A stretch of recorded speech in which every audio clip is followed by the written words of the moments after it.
плавно переходим через эту свадебную тему также уже в русскую народную традицию, которая записана на территории Удмуртии.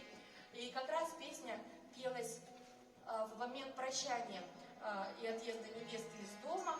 И называется она «Рай мой рай». И вот «Рай мой рай», почему тут «Рай мой рай»?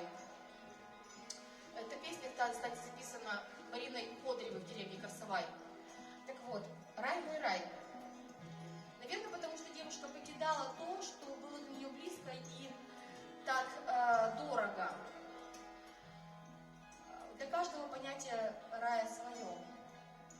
Но вот здесь отображено такое понятие, сами сейчас увидите, а мы немножко это все перефразировали, опять-таки на современный манер. У нас девушка, она, может быть, даже где-то и посмеивается над темой покидания рая, потому что на самом деле никто никуда не уезжает и никто ничего не покидает.